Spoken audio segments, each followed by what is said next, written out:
Hi guys, आज हम लोग 2015 में आई हुई जापानीज हॉरर मूवी टैग को यहाँ पे रिकैप करेंगे। इस मूवी की IMDb रेटिंग 6.1 आउट ऑफ 10 है और ये रॉटन टमेटो पे 92% फ्रेश है। ये एक ऐसी जापानीज मूवी है जिसमें एक सिंपल सा स्कूल का ट्रिप तो होता है शुरू, मगर एंड होता है सबसे ज्यादा शॉकिंग सीन के साथ। मूवी की शुरुआत होती है, हमें दो स्कूल के बसेस को दिखाया जाता है जहाँ पे सारे के सारे सीट्स फुल होते हैं और उन दोनों बसेस में सारी फीमेल स्टूडेंट्स होती हैं जो ट्रैवल कर रही होती हैं। मालूम चलता है कि वो लोग वापस अपने स्कूल की तरफ जा रहे हैं और बस के अंदर वो लोग हंसी मजाक कर रहे होते हैं, मगर उनके ही बीच में एक लड़की होती है जिसका नाम होता है मित्सुको, जो यहाँ पे लोगों से बात नहीं कर रही होती है। वो अपने एक नोटबुक में कुछ लिख रही होती है। यहाँ पे उसके जो दोस्त होते हैं वो इस चीज को नोटिस करते हैं और उसका मजाक उड़ाने लगते हैं कि इतनी सारी चीजों को लिखने का क्या पॉइंट है। जिसके बाद उसमें से एक उसकी फ्रेंड होती है जो उसके हाथ से उस नोटबुक को खींचने लगती है और ऐसा होने के प्रोसेस में उसके हाथ में जो पेन होता है वो नीचे गिर जाता है और जब वो अपने पेन को उठाने के लिए नीचे झुकती है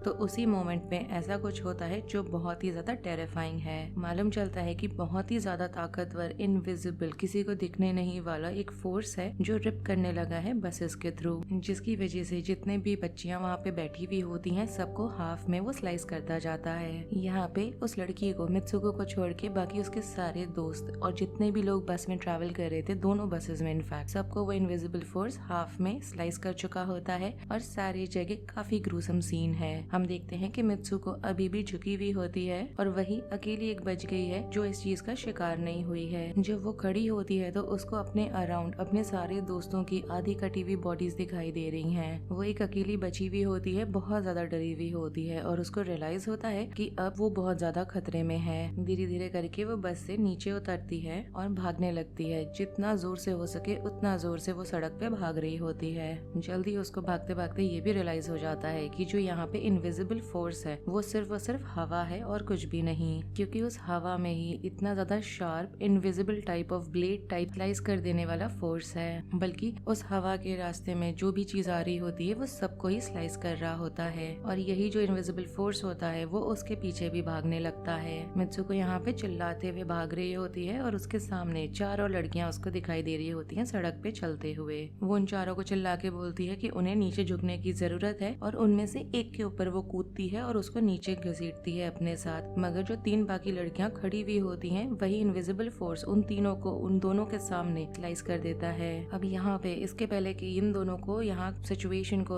और ज्यादा समझने का टाइम मिले, वो देखते हैं कि कुछ यहाँ पे एक ग्रुप है बेसिकली, उसमें कुछ बच्चियां हैं जो साइकिल चला रही होती हैं उसी रोड पे और उनके तरफ साइकिल चलाते हुए आ रही होती हैं। यहाँ पे जब उन्हें क्रॉस करते हैं वो लोग तो वो दोनों उनको बताने की कोशिश करती हैं डेंजर के बारे में, वार्न कर रही होती हैं, मगर कोई फायदा नहीं होता क्योंकि थोड़े ही स्प्लिट सेकंड आगे उन सारे साइकिल चलाने वाली बच्चियों को भी वो इनविजिबल फोर्स हाफ में स्प्लिट कर देता है और साथ ही साथ वो एक जो बच्ची जिसको बचाया था मित्सुको ने स्टार्टिंग में, उसको भी वो विंड फोर्स आके स्लाइस कर देती है उसके सामने ही। अब मित्सुको के पास और कोई ऑप्शन नहीं होता तो वापस से वो भागना शुरू करती है। भागते भागते वो एक रिवर तक पहुंचती है जहाँ पे उसको बहुत सारी बॉडीज दिख रही होती हैं जो वैसे ही कटी हुई हैं। अब यहाँ पे वो डेस्परेट हो जाती है ब्लेंड होने के लिए इन सारे बॉडीज के साथ, तो उनमें से वहाँ पे कुछ कपड़े पड़े हुए उसको मिलते हैं, तो उसी में से एक कपड़ा शर्ट होता है उसको बेसिकली उठा के वो पहन लेती है। जिसके बाद वो चलते चलते एक स्कूल में आती है जहाँ पे बहुत सारी बच्चियां हैं, सब सर्वाइव कर रहे हैं, मगर वो रियलाइज करती है कि जितनी भी बच्चियां हैं उस स्कूल में उन सब ने अलग अलग यूनिफॉर्म्स पहने हुए हैं। जब वो जा रही होती है सोच ही रही होती है कि वो एग्जैक्टली कहाँ पर है, क्योंकि वो उसका तो हाई स्कूल होता नहीं है, कि तभी वहाँ पे उसके सामने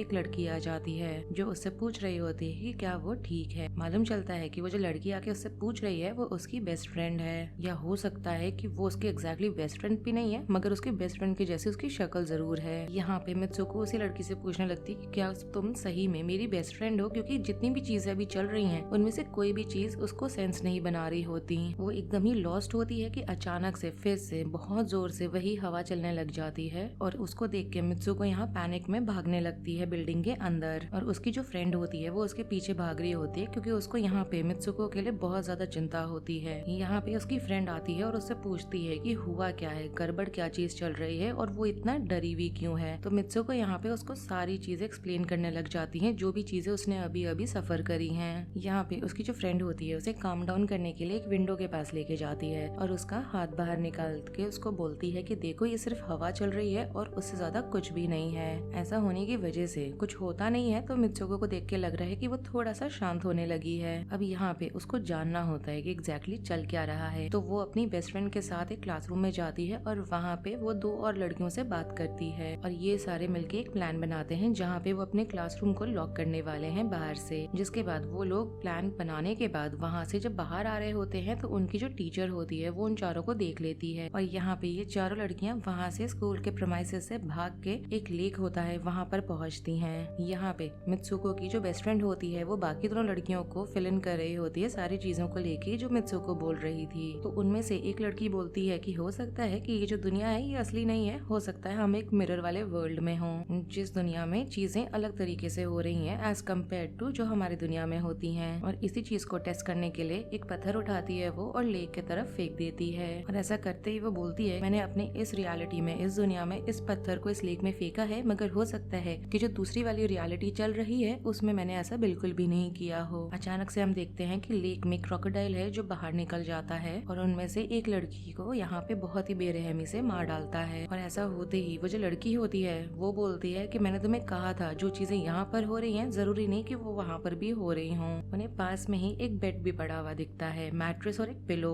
और वहाँ पे वो लड़की जाती है, वहाँ जो पड़ा हुआ पिलो होता है उसको उठा के उसको इधर उधर फेंकने लगती है, एक दूसरे को पास करने लगते हैं ये लोग। और हमें तभी दूर 2 लड़कियां खड़ी हुई दिखाई दे रही हैं। उनमें से एक ने ब्राइड वाले व्हाइट कपड़े पहने हुए हैं। मित्सुको उनको देख के सोच रही होती है कि हो सकता है इन दोनों ने शादी कर ली है। यहाँ पे उनमें से एक लड़की जो होती है वो बोलती है कि उन्हें एक ऐसी चीज करने की जरूरत है जो एकदम ही इम्पॉसिबल है करना, क्योंकि यहाँ पे वो बोल रही होती है कि हमारी जो किस्मत है वो तो ऑलरेडी लिखी हुई है, तो हम लोग उसको चेंज करने की कोशिश करते हैं। अब इस चीज को दिमाग में रखते हुए वो सारे वापस स्कूल में आते हैं और अपने अगले क्लास को अटेंड करने के लिए भाग के जाने लगते हैं कॉरिडोर में। मित्सुको यहाँ पे उसके पास अभी भी वो पिलो होता है, उसको वो उठाती है और उसके पिलो उठाते ही हम देख रहे हैं कि उसके सामने जो टीचर है, उसके क्लासरूम की जो टीचर है, वो अचानक से अपने हाथ में मशीन गन उसने उठा लिया है और सारी बच्चियों पे वो गोलियां चलाने लग गई है। मित्सुको यहाँ पे जब ऊपर की तरफ देखती है तो उसको दिखाई देता है कि उसके क्लास में जितनी भी बच्चियां हैं सारी मारी गई हैं और फिर से देख के लग रहा है कि वही अकेली इसको सरवाइव कर रही है।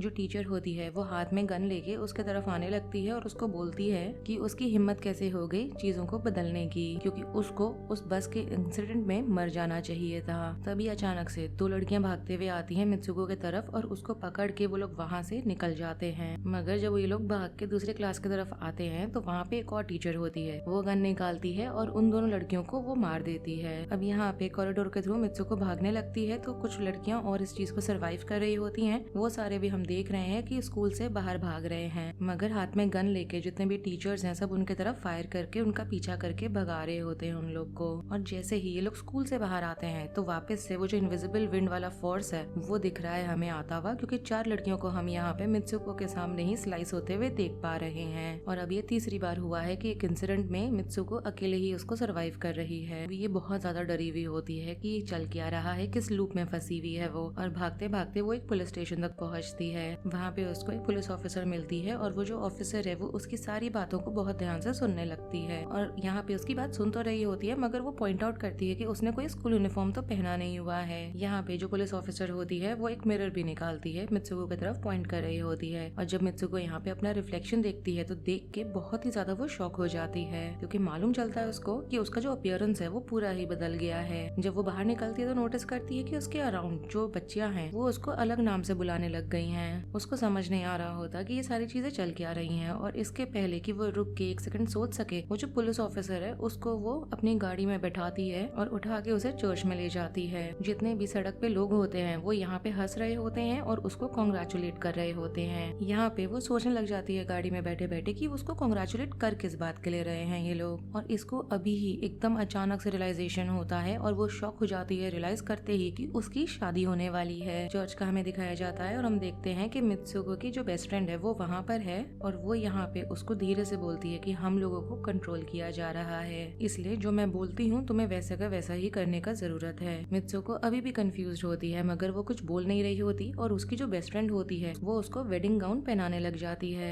जिसके बाद वो वॉक डाउन कर रही होती है आइल को और वहाँ पे जितने भी लोग अटेंड कर रहे होते हैं सब उस पे हंसने लगते हैं कि अचानक से उसकी जो बेस्ट फ्रेंड होती है वो अचानक से एक वेपन निकालती है और जितने लोग होते हैं वहाँ पे सबको वहाँ पे वो अटैक करने लग जाती है और बोलने लगती है कि हमें वापस फाइट बैक करने की जरूरत है। किसी तरह से मित्सुको यहाँ पे पहुँचती है ऑल्टर तक, तो उसको दिखाई देता है कि वहाँ पे कोई ग्रूम नहीं है, बल्कि वहाँ पे कॉफिन है। और जब उसका लिड खुलता है, कॉफिन जब खुलता है, तो हमें दिखाई देता है कि एक बहुत बड़ा सा पिग है जो वहाँ से उस कॉफिन में से निकला है। मित्सुको हॉरिफाइड होती है इस चीज को देख के, और उसके हाथ में एक बॉटल होता है, उससे वो उस पे अटैक कर देती है। मित्सुको और उसकी बेस्ट फ्रेंड जिसके बाद उस चर्च से भागने की कोशिश करते हैं, मगर दो लड़कियां उन दोनों को रोक देती हैं ऐसा करने से, जिसके बाद इन चारों के बीच में लड़ाई होने लग जाती है। मित्सुको को हम लोग देख रहे हैं कि वो चर्च से बाहर आई है और वो दोबारा से भाग रही है। भागते भागते वो फिर से ये सोच रही होती है कुछ तो बहुत ही ज्यादा अनएक्सप्लेन तरीके से गड़बड़ चल रहा है वहाँ पे। अब यहाँ पे उसको भागते भागते एक बड़ा सा मिरर दिखाई देता है, उसमें दोबारा से वो अपना रिफ्लेक्शन जब देखती है तो उसको दिखाई देता है कि उसका रिफ्लेक्शन दोबारा से चेंज हो चुका है। और जब वो मुड़ती है तो वो रियलाइज करती है कि वो एक रेस का पार्ट है, और उसके अराउंड जितनी भी लड़कियां हैं वो उसको बोल रही होती हैं कि तुम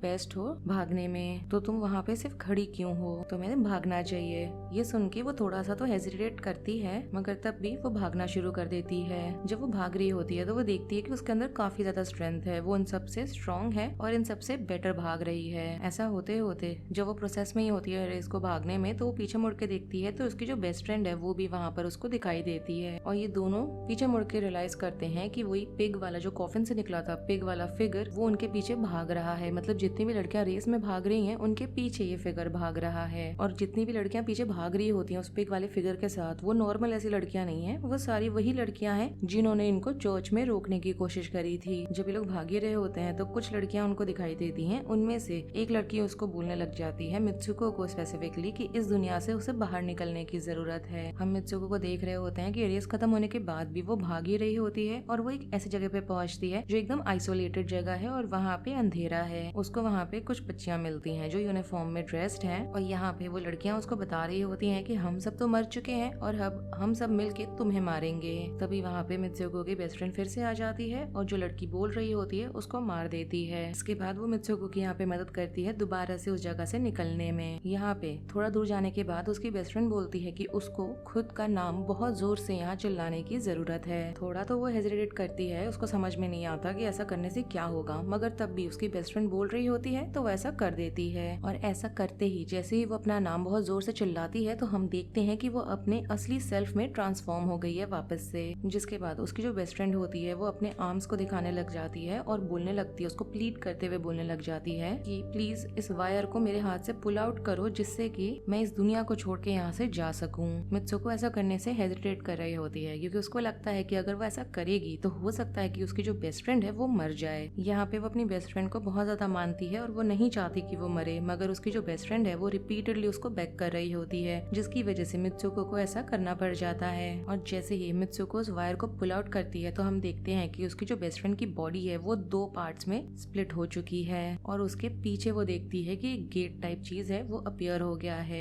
उसी के थ्रू वो निकलती है तो वो अपने आप को एक ऐसी दुनिया में पाती है जहाँ पे उसको सिर्फ और सिर्फ आदमी लोग दिख रहे हैं। उसको यहाँ पे दीवार पे लगे हुए पोस्टर्स दिखाई देते हैं जिसमें वो खुद है, और उन पोस्टर्स को वो जो वहाँ पे लड़के होते हैं वो देख रहे होते हैं। उनमें से एक लड़का उसके पास आता है और बताता है उसको कि वो फ्यूचर में है, और जैसे ही वो इस चीज को सुनती है वो बेहोश हो जाती है। जिसके बाद उसको होश आता है, आगे बढ़ती है वो थोड़ा सा तो उसको दिखाई देता है कि एक बूढ़ा आदमी बैठा हुआ है और वो वहाँ बैठ के वीडियो गेम खेल रहा है। उस गेम में वो अपने ही कैरेक्टर को देख पा रही है, मतलब कि इस कैरेक्टर को उसने प्ले किया हुआ है, उसी से इंस्पायर्ड वो कैरेक्टर वीडियो गेम में भी देख पा रही है। जब ये बूढ़ा आदमी मित्सुको को वहाँ पे नोटिस करता है तो उसको बताता है कि ये जो वीडियो गेम है ये मैंने ही बनाया है। जिसके बाद वो ये भी बोलता है कि मैं तुम सबको कंट्रोल भी करता हूँ क्योंकि तुम यहाँ पे बहुत ही समय पहले मारी जा चुकी हो, मगर मैंने तुम्हें वापस से रिक्रिएट करा है तुम्हारा डीएनए का इस्तेमाल करके। ये सुनने के बाद मित्सुको को एकदम सडन रियलाइजेशन हो जाता है कि वो एक्चुअली में एक गेम के अंदर है, और इस वजह से वो ये सोचने लग जाती है कि क्या वो अपने असली दुनिया में कभी वापस जा पाएगी भी कि नहीं। तभी हम देखते हैं कि एक और आदमी वहाँ पर आया है जो मित्सुको को बुला रहा होता है। यहाँ पे जो बूढ़ा आदमी होता है वो मित्सुको को बोल रहा होता है कि उसको अपने गेम का फाइनल लेवल कंप्लीट करना चाहिए। जब वो आगे बढ़ रही होती है उस चीज को करने के लिए तो उसको अचानक से याद आता है कि उसके दोस्त ने उसको कुछ बताया था। उसको ये याद आ रहा होता है कि उन लड़कियों में एक लड़की ने लेक साइड पे उसको बोला था कि इस दुनिया में अगर हम लोग कोई ऐसा चीज करते हैं जो इम्पॉसिबल होता है तो जो असली दुनिया है वैसा जरूरी नहीं कि वहाँ भी हो रहा हो, और ऐसा करने की वजह से हम इस गेम को छोड़ के बाहर भी एस्केप कर सकते हैं। ऐसा होने होने के तुरंत बाद मित्सुको यहाँ पे अचानक से जाती है और बूढ़े आदमी का गला दबाने लगती है। दबाते हुए वो बोल रही होती है कि उसे इन लोगों के साथ और उसके साथ ऐसे गेम्स खेलने की जरूरत नहीं है। जिसके बाद उस बूढ़े आदमी का जो वॉकिंग केन होता है उसी को उठाती है और खुद को ही स्टैब कर देती है उससे, जिसकी वजह से वो मारी जाती है। यहाँ पे जो बूढ़ा आदमी होता है वो बिल्कुल भी एक्सपेक्ट नहीं कर रहा होता कि मित्सुको ऐसा भी कुछ करेगी, और ऐसा करने की वजह से हम देखते हैं कि मित्सुको का यहाँ पे जो किस्मत है वो एकदम ही ऑल्टर हो चुका है। वो इस गेम वाली दुनिया में मर चुकी है, मगर रियलिटी वाली दुनिया में वो अभी भी जिंदा है। हम मूवी के फाइनल सीन्स में भी ये देख रहे होते हैं कि मित्सुको ने यहाँ पे जितने भी कैरेक्टर्स को प्ले करा है वो सारे भी खुद को स्टैब करके मार देते हैं, चाहे उनके ऐसा करने के पीछे कोई भी रीजन हो। और ऐसा करने की वजह से वो सब अपने अपने आप को उस गेम से हटा देते हैं। मूवी का आखिरी में हमें दिखाया जाता है कि मित्सुको यहाँ पे बर्फ पड़ा हुआ है, वहाँ पर वो अकेले ही लेटी हुई है बर्फ में, और मालूम चलता है कि वो अपने रियल वर्ल्ड में वापस आ चुकी है। और इसके साथ ही इस मूवी का रिकैप खत्म हो जाता है। अगर आपको ये रिकैप पसंद आया हो then do like the video, subscribe to my channel, share it with your friends and don't forget to follow me on Instagram. Link आपको नीचे डिस्क्रिप्शन बॉक्स में मिल जाएगा। Thanks for watching, bye.